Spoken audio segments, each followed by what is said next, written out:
자, 오늘은 어제 이어서 열왕기하 17장 24절부터 끝절 41절까지 말씀을 교독해서 읽고 함께 은혜를 나누겠습니다. 자, 오늘은 이스라엘이 잡혀가고 멸망하고 빼앗겼던 그 사마리아 땅에 이민족들이 들어와서 사는 모습을 또 우리에게 잘 소개하고 계십니다. 그런데 읽다 보면은 모순된 말씀이 나와요. 여호와도 경외했다고 분명하게 33절에 말씀하고 있는데 바로 뒷절 34절에는 여호와를 경외하지 아니하며 이렇게 반대되는 말이 나옵니다. 그래서 이제 우리가 한 절씩 읽으면서 왜 그렇게 반대되는 말씀을 하시는가 이제 보도록 합니다. 자, 24절. 아수르 왕이 그 대왕이죠. 큰 제국을 이루었던 그 아수르 왕이 바벨론과 구다와 아와와 하맛과 스발와임에서 사람을 옮겨다가 이스라엘 자손을 대신하여 사마리아 여러 성읍에 두매 그들이 사마리아를 차지하고 그 여러 성읍에 거주하니라. 참으로 안타까운 모습이죠. 하나님께서 그 팔레스타인 가나안 땅을 이스라엘 민족에게 허락하지 아니하셨습니까? 거기에 7 족속들이 힘있고 거세고 숫자가 많은 그러한 족속들이 살고 있던 땅인데도 불구하고 진멸하시고 약속의 자손 이스라엘 민족을 그곳에 옮겨 심으셨어요.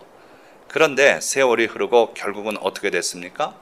그 이스라엘이 하나님 앞에 우상을 섬기고 하나님을 등지고 실패함으로써 결국은 그 이전 민족이 당한 꼴을 오늘 또 당했어요. 그래서 거기서 다 쫓겨나가고 포로로 잡혀가고 그 자리를 다른 민족들이 와서 차지하고 있는 겁니다. 보니까 여러 민족들이 그 자리에 왔어요. 바벨론 족속도 왔고요. 구다 족속, 아와, 하맛, 스발와임 이런 데서 사람들을 옮겨서 그 사마리아를 차지하고 살게 되었다는 거예요. 자, 우리도 하나님의 법대로 살지 못하면 하나님께서 때로는 우리에게 허락하신 그 귀한 복들을 다 취소하고 이러한 처지로 떨어질 수 있다는 것을 우린 늘 명심해야 돼요. 그래서 우리는 잊지 말고 하나님만 사랑하고 하나님의 은혜 가운데 하나님의 허락하신 복을 누릴 수 있도록 늘 그렇게 살아야 될 줄 믿습니다. 자, 그런데 그들이 이 사마리아 지역에 와서 살고 있을 때 어떤 일이 벌어졌냐면 25절 그들이 처음으로 거기 거주할 때에 여호와를 경외하지 아니하므로 여호와께서 사자들을 그들 가운데 보내심에 몇 사람을 죽인지라. 하나님은 이 가나안 땅의 주인이실 뿐만 아니라 온 천하의 주인이십니다.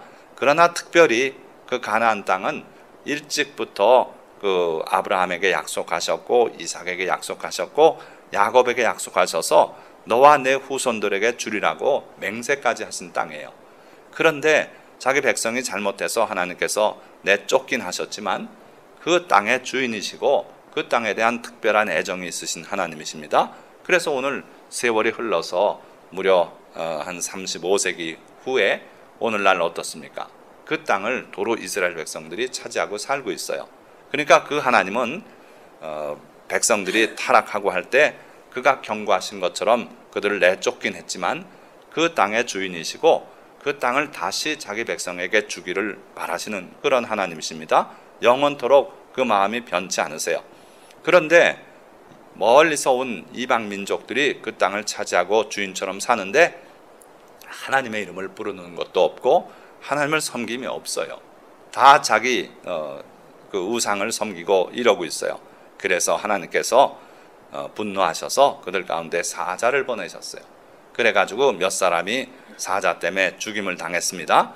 그러니까 그 일이 아수르 왕에게 보고가 올라갔어요. 그래서 26절 보니까 그러므로 어떤 사람이 아수르 왕에게 말하여 이르되 왕께서 사마리아 여러 성읍에 옮겨 거주하게 하신 민족들이 그 땅 신의 법을 알지 못하므로 그들의 신이 사자들을 그들 가운데 보내매 그들을 죽였사오니 이는 그들이 그 땅 신의 법을 알지 못함이니이다 하니라.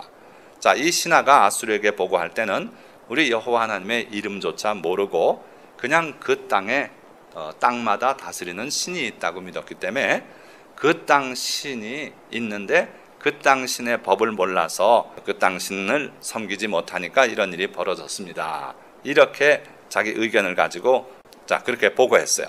이게 일반적인 생각, 하나님을 모르는 사람들의 생각이에요. 여기 가면 여기 신이 있고, 저 산에 가면 그 산신령이 있고, 저 바다에 가면 용왕님이 있고, 그래서 그냥 가는 데마다 그 신에게 봐달라고 이렇게 제사를 지내고 굿도 하고 뭐 이러는 게 이 세상 하나님을 모르는 사람들의 마음이라는 겁니다. 우리 하나님은 그 땅만의 신이 아니고 그렇게 작은 하나님이 아니신 걸 이들은 몰랐어요.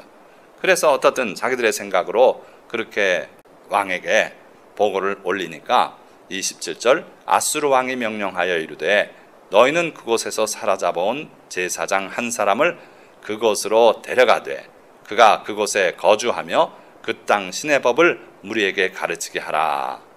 자, 역시 그런 생각으로 하나님을 그냥 그 땅의 신이다 이렇게 생각하고 제사장을 그럼 잡아온 제사장을 한 사람 돌려보내서 거기서 살면서 그 신의 법을 가르치게 하라. 자, 그래서 이에 사마리아에서 사로잡혀 간 제사장 중 한 사람이 와서 베델에 살며 백성에게 어떻게 여호와 경외할지를 가르쳤더라. 그런데 이 가르침이 온전한 가르침이겠습니까? 아닙니다. 이 북쪽 사마리아에 있던 제사장은요, 레위 후손도 아니고 그냥 아무나 자원하면 임명했던 그런 제사장이에요.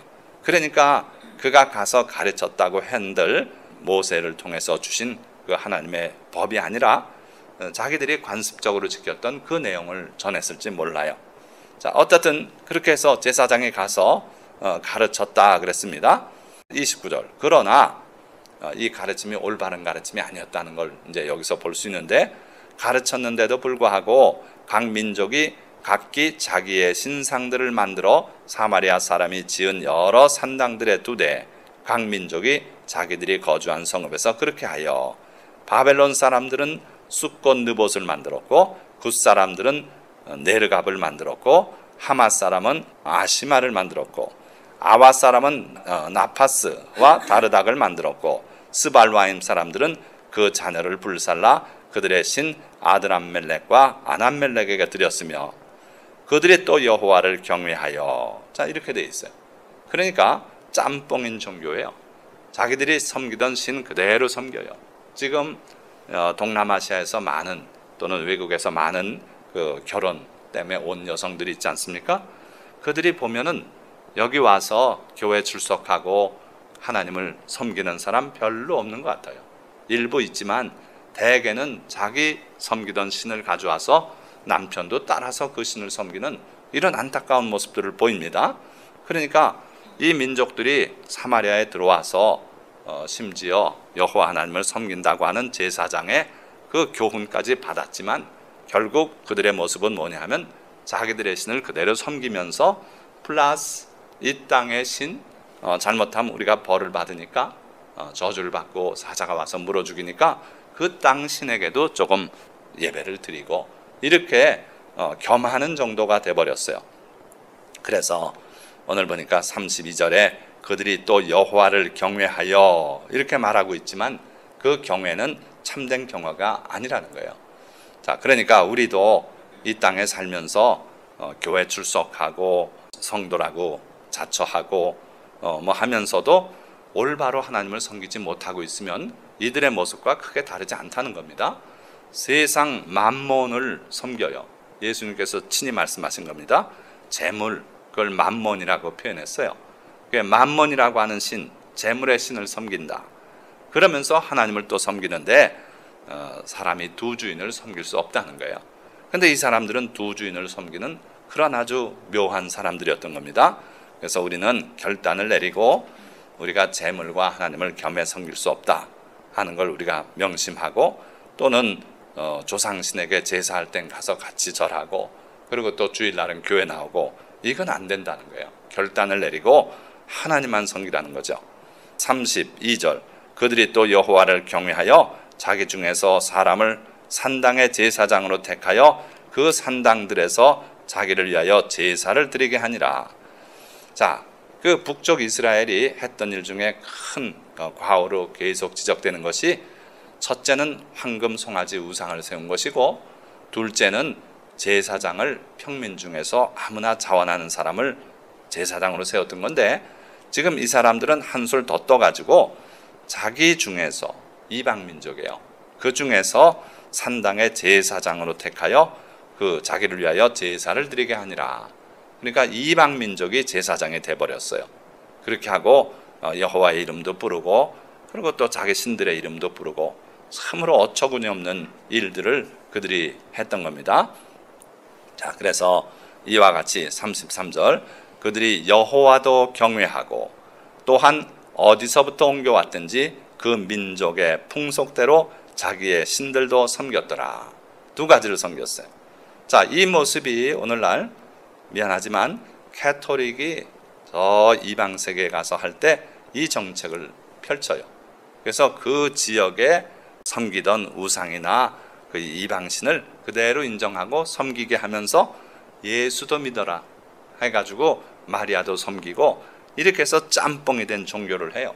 오늘날도 보면 저 남미 같은데 저 볼리비아나 이런 지역에 캐토릭이 흥황한데 완전 미신 종교예요. 그러니까 자기들의 신상 또 세워서 이렇게 행진하고, 마리아상도 있고, 그 다음에 뭐 해가지고 온통 우상투성이에요. 그게 잘못된 종교의 모습이다 하는 겁니다. 그래서 이때 이 사람들이 그랬어요. 자, 그런데 아까 서두에 말씀드렸지만 모순된 것 같은 말씀을 성경에 하고 계세요. 자, 보니까 34절에는 그들이 오늘까지 이전 풍속대로 행하여 여호와를 경외하지 아니하며, 자, 방금 앞에 절엔 뭐라 그랬어요? 그들이 여호와를 경외하고 그랬거든요. 그러니까 반대되는 얘기를 하는데, 이게 어찌된 일입니까? 성경은 이럴 때가 많아요. 일부러 이런 어법을 쓰십니다, 구약시대. 그래서 여호와를 경외한다 한 것은 외적인 형식이에요. 그러나 내적으로 보니까 그거는 여호와를 경외하는 게 아니라는 뜻이에요. 그래서 33절에는 그들이 여호와도 경외하고 자기 신들도 섬겼더라 하고 말씀하지만, 바로 이어서 34절에는 그들이 오늘까지 이전 풍속대로 행하여 여호와를 경외하지 아니하며, 그렇게 말하고 있어요.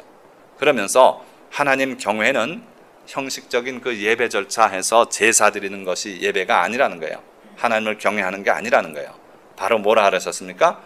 여호와께서 이스라엘이라 이름을 주신 야곱의 자손에게 명령하신 율례와 법도와 율법과 계명을 준행하지 아니하는도다 하고 감탄 어법을 썼어요. 그러니까 분명히 겉보기는 여호와 하나님께 제사 지내는 그 일을 합니다. 누가 합니까? 이방 제사장이 해요. 이방 사람이. 그게 말이 안 되는 거예요. 그런데 또 실상은 보니까 겉으로만 예배만 그렇게 드렸지 실제로 마음으로 하나님을 전혀 경외함이 없어요. 그건 뭘 가지고 보느냐? 하나님께서 모세를 통해서 주신 율례와 법도와 율법과 계명을 준행하지 않더라는 거예요. 자, 그러니까 우리가 참으로 하나님을 경외하고 하나님을 사랑한다면 하나님께서 모세와 선지자들에게 허락하신 그 율례와 법도와 율법과 계명을 지켜야 돼요. 그런데 전혀 안 지키고 그냥 예배만 잡고 짐승 잡아 피 흘리고 태워드리고 하는 그 형식만 배워가지고 그것만 하고 있어요. 그리고 또 이쪽에선 자기 신을 섬기는 그런 일을 합니다.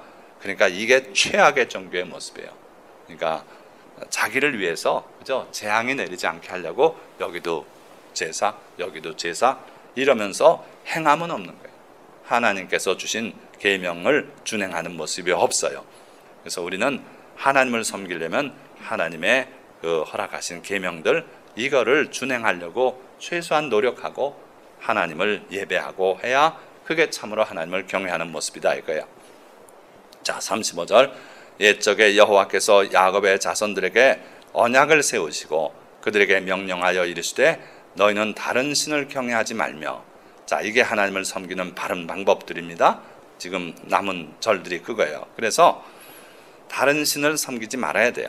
그리고 그를 경배하지 말며 그를 섬기지 말며 그에게 제사하지 말고 아주 하나님께서는 구체적으로 다른 신에 대해서 철저하게 금하셨어요. 십계명의 첫째가 뭡니까? 너희는 나 외에 다른 신을 두지 말라 하는 게 하나님의 첫 계명이에요. 그리고 우상을 만들지 말라는 것이 둘째 계명이고, 우상을 섬기지 말고 절하지 말라는 그게 이제 둘째 계명입니다. 그러니까 하나님은 철저하게 분리돼서 다른 신과는 관계를 끊고 하나님만 섬기길 하나님은 명령하시고, 그래야 그게 하나님 경배다 이거예요. 하나님을 예배하는 거다 이거예요. 그래서 그에게 제사하지 말고 오직 큰 능력과 편팔로 너희를 애굽에서 인도하여 내신 여호와만 경외하여 그를 예배하며 그에게 제사를 드릴 것이며, 자, 여호와만 경외하라 그랬어요. 그리고요, 또 여호와가 너희를 위하여 기록한 율례와 법도와 율법과 계명을 지켜 영원히 행하고 다른 신들을 경외하지 말며, 그리고 하나님 섬김에 있어서 매우 중요한 요소는 실천이에요. 하나님 말씀대로 사는 거예요. 그렇지 않고 제사만 지내는 것은 의미가 없다는 겁니다. 그래서 우리도 주일은 모여서 예배를 드리지만 평소에는 하나님의 말씀대로 지켜 사는 거예요. 예수님의 교훈대로 지켜 사는 것이 우리의 참된 신앙인의 모습이다 이겁니다. 또 내가 38절, 또 내가 너희와 세운 언약을 잊지 말며 다른 신들을 경외하지 말고, 반복되는 말씀이에요. 오직 너희 하나님 여호와만을 경외하라. 그가 너희를 모든 원수의 손에서 건져내리라 하셨으나. 자, 여기까지가 이스라엘 백성을 향해서 하나님이 하셨던 말씀이고 약속인 겁니다. 자, 그렇게만 하면은 너희를 모든 원수의 손에서 건져내리라. 그랬으나 어떻게 됐습니까? 그러나 그들이 듣지 아니하고 오히려 이전 풍속대로 행하였느니라. 그 이스라엘 백성들이 그랬고, 오늘 지금 이방 민족들 그들은 더하다 이거예요. 이 여러 민족이 여호와를 경외하고 또 그 아로새긴 우상을 섬기니. 자, 마지막 절 41절은 다시 일반적인 견해로 돌아간 겁니다. 그래서 외적으로 볼 때 그들이 여호와를 경외하더라, 예배를 드리더라 이거예요. 제사를 드리더라 이거예요.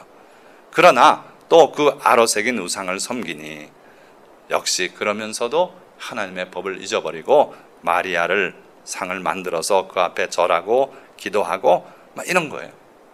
여러 가지 우상들을 섬기고 있더라는 거예요. 그들의 자자손손이 그들의 조상들이 행하던 대로 그들도 오늘까지 행하니라. 변함없어요. 회개치 않아요. 그 우상 숭배의 종교는 이상하게도 힘을 얻어서 사탄이 그 뒤에 배후에서 꺼지지 않도록 기름을 부어주는 그런 양상인 것 같아요. 그래서 한번 이 잘못된 길로 나가면, 우상의 종교 속에 빠져들면 거기서 못 벗어나는 거예요. 그래서 결국 이 사람들이 나중에 예수님 당시에 누굽니까? 사마리아 사람이에요. 그래서 하나님도 섬기는데 그들 신앙의 종교 행위에 보면 또 이방신을 같이 섬기는, 이러한 게 바로 사마리아의 종교 관습이 됐다. 그래서 오늘까지도 그렇게 그들은 살고 있다 하는 거예요. 그런데 놀랍게도 이 모습이 이전 이스라엘이 패망 후에 사마리아에 들어왔던 그 이방 사람들의 모습뿐인가? 아니고 오늘 우리 가운데도 이러한 모습이 많이 있다. 우리 주변의 종교들 가운데 이런 모습이 있다는 것이고, 따라서 우리는 우리 자신을 잘 살펴서 이런 요소가 우리에게 있지 않도록 그렇게 늘 깨어서 하나님의 말씀대로 살아가야 될 줄 믿습니다. 기도하겠습니다.